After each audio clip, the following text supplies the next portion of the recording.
చనిపోయి తిరిగి లేవడం యేసుక్రీస్తు ప్రభువారు 2016 సంవత్సరాల క్రితం ఆయన భూమి మీద నరావతారిగా జన్మించి ఆయన మరి శిలువ మరణము పొంది అనగా గత 3 రోజుల క్రితం శుక్రవారమున ఆయన శిలువ శ్రమలను భరించాడు.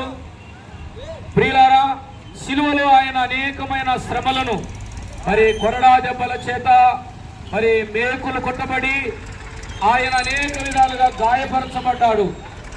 ప్రియులారా, గాయపరచబడినటువంటి ఆయన మరి శిలువ మీద తన ప్రాణాన్ని అర్పించి ఈ సమయంలో ఆయనను మరి చనిపోగా సమాధి చేయబడ్డాడు. సమాధి చేయబడిన యేసుక్రీస్తు ప్రభువారు ఆయన 3వ దినమున తిరిగి అనగా చనిపోయి సమాధిలో నుండి లేచి ఉన్నాడని మేము మీకు తెలియజేస్తున్నాం. ప్రియులారా, ఆయన మరి సమాధిలో నుండి తిరిగి లేచినాడు అనగా సజీవుడైన దేవుడు, మరణమును గెలిచిన దేవుడు, మరణమును ఓడించిన దేవుడు.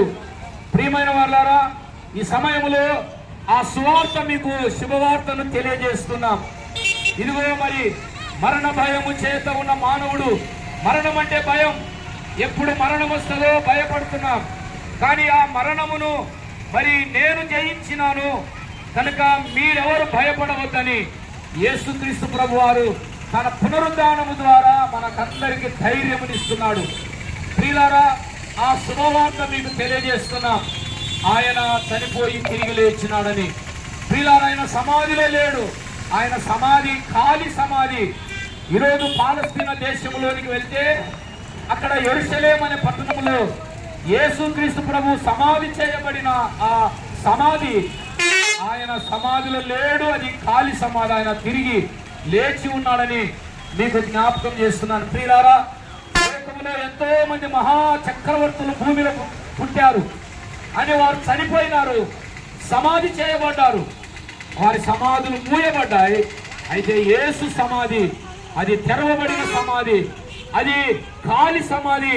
ఆయన సజీవుడైన దేవుడు కనుక ప్రియులారా, ఈ సమయంలో దేవుని వాక్యం చెప్తుంది బైబిల్ గ్రంథం, ఎవరైతే మృతులలో నుండి లేపబడిన యేసును నమ్ముతారో, విశ్వాసం ఉంచుతారో వారికి ఆయన జీవమును ప్రసాదిస్తాడని దేవుని వాక్యం సెలవిస్తుంది.